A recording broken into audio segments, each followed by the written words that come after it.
अस्सलाम वालेकुम, my name Waqas Ali. उम्मीद आप खैरियत से होंगे। क्वेश्चन है लॉगरिथम का। इसमें हमने x की वैल्यू फाइंड आउट करनी है। जब लॉगरिथम का क्वेश्चन है तो इससे पहले हमें जनरल फॉर्म लॉगरिथम की पता होनी चाहिए विद कंडीशन। ठीक है, साथ साथ हमें पता होना चाहिए बेस किसे कहा जाता है, आर्गुमेंट किसे कहा जाता है और एक्सपोनेंट किसे कहा जाता है। उसी के साथ साथ लॉगरिथम के जो रूल्स हैं वो हमें पता होना चाहिए, तभी हम ये क्वेश्चन या इस किस्म के मजीद कोई और क्वेश्चन हो उनको हम इजीली सॉल्व कर सकते हैं। इससे पहले वीडियो में हम पढ़ चुके हैं लॉगरिथम को बड़ी डिटेल के साथ, ठीक है, जिसमें हमने लॉगरिथम के मुतालिक तमाम चीज़ें पढ़ी थी। अब ये क्वेश्चन जो है लॉगरिथम का क्वेश्चन है, इसको अब हम सॉल्व करने लगे हैं। देखें, ये जो ना इस रूल के अकॉर्डिंग होगा। ठीक है, ये रूल क्या कहता है? ये रूल कहता है जब सेम बेस के साथ दो लॉग फॉर्म ऐड हों तो फिर हम दोनों के आर्गुमेंट का प्रोडक्ट लेकर सेम बेस के साथ सिंगल फॉर्म में लिख सकते हैं।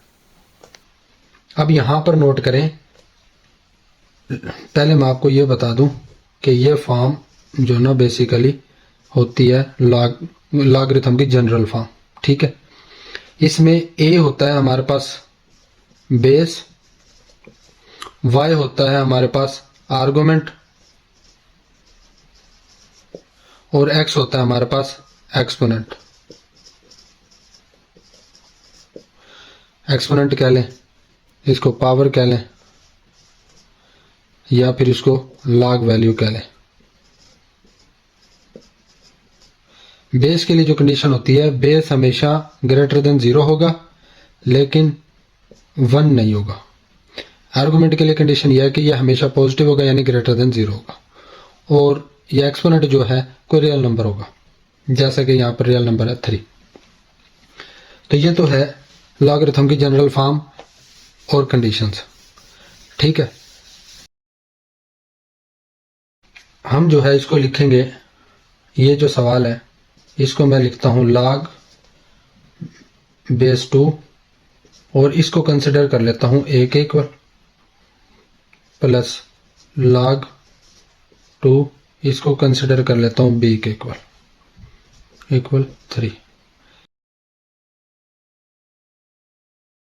अब ये हमने सपोज करके ये फॉर्म बना ली इस क्वेश्चन की। ठीक है, अब दोनों की बेस सेम है तो ये रूल अप्लाई हो सकता है। तो अब मैं इसको लिख सकता हूं log a b इक्वल 3। और log फॉर्म जो होती है वो किसके इक्विवेलेंट होती है? एक्सपोनेंट के इक्वल होती है। और हमने पढ़ा था जो log फॉर्म होती है वो इक्विवेलेंट किसके होती है? एक्सपोनेंशियल फॉर्म की होती है। इसकी एक्सपोनेंशियल फॉर्म क्या बनेगी? इसकी एक्सपोनेंशियल फॉर्म बनेगी,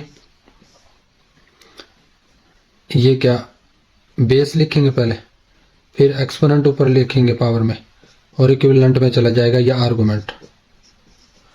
ठीक है, अब देखें ये ए बी की मैं वैल्यू दोबारा इधर लिख लेता हूं। इसको मैं इस तरह इधर लिखता हूं। ये 2 की पावर 3 क्या होता है?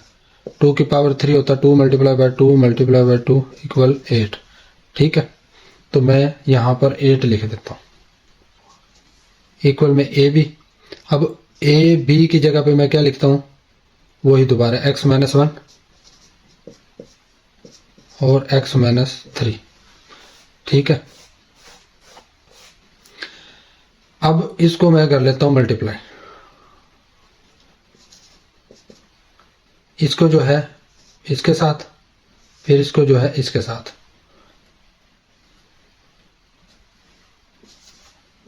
ये बन जाएगा एक्स स्क्वायर माइनस 3x। इसी तरह माइनस 1 को पहले x के साथ, फिर माइनस 1 को माइनस 3 के साथ। ये बनेगा minus x minus minus plus 3।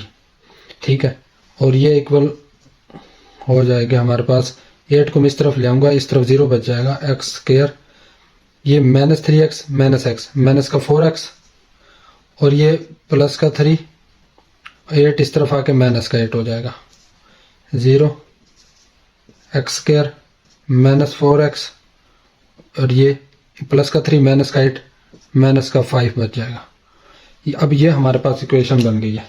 ठीक है, अब इसके हम बना लेते हैं फैक्टर। अब फैक्टर कैसे बनते हैं?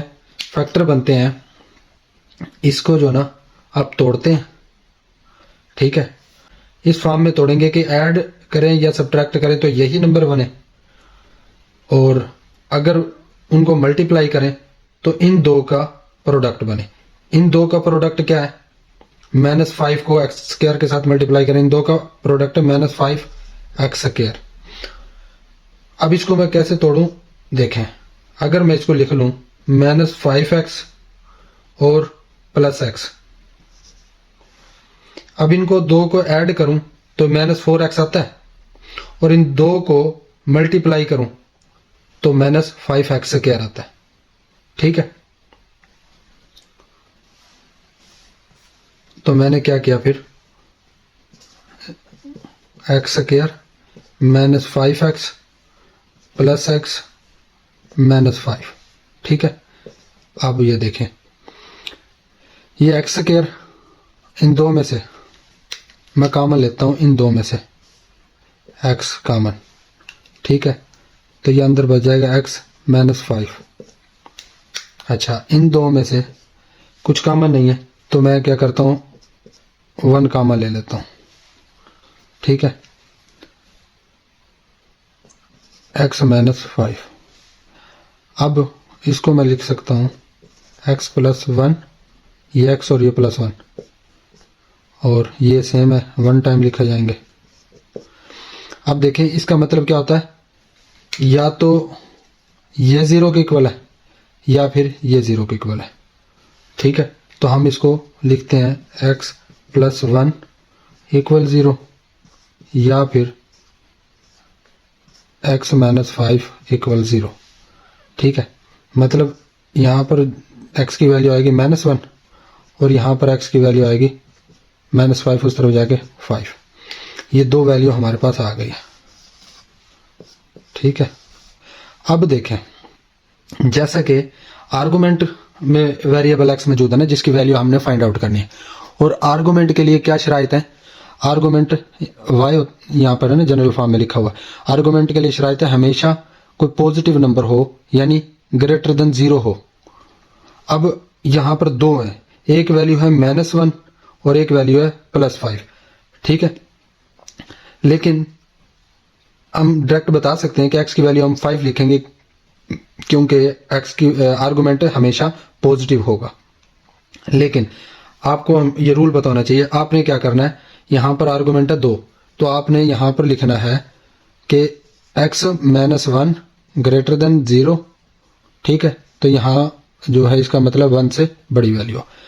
उसके बाद यहां पर देखें x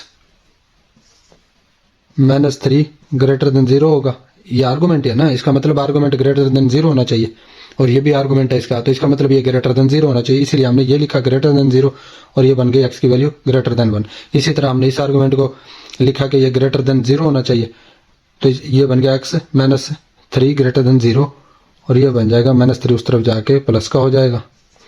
अब ये हमारे पास x की दो वैल्यू आ गई, ठीक है, अकॉर्डिंग टू गिवन कंडीशन। तो ये अकॉर्डिंग टू गिवन कंडीशन हमने फाइंड कर लिया, x की वैल्यू होगी 1 से ग्रेटर, ये आर्गुमेंट बता रहा है, ये आर्गुमेंट कह रहा है कि x की वैल्यू होगी ग्रेटर देन 3। अब देखें ये वैल्यू ग्रेटर देन 1 है, यहां पर बता रहा है कि ग्रेटर देन 3 है, मतलब कि 1 जो है वो लेस है ना 3 से, तो जब उसने कहा x की वैल्यू 3 से भी बड़ी है तो इसको हम इग्नोर कर देंगे, मतलब कि ये तो हो जाएगा हमारा क्रॉस, ये जवाब नहीं हो सकता। अब ग्रेटर देन 3 है, ग्रेटर देन 3 है तो इसका मतलब यहां पे हमारे पास जवाब आया हुआ है 5, तो ये हमारा बन जाएगा जवाब।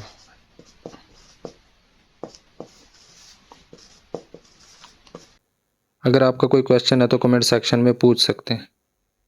वीडियो अच्छी लगी है तो लाइक और शेयर ज़रूर करें। चैनल अभी तक सब्सक्राइब नहीं किया तो इसे ज़रूर सब्सक्राइब करें। मिलते हैं नेक्स्ट वीडियो में, तब तक के लिए अल्लाह हाफिज़।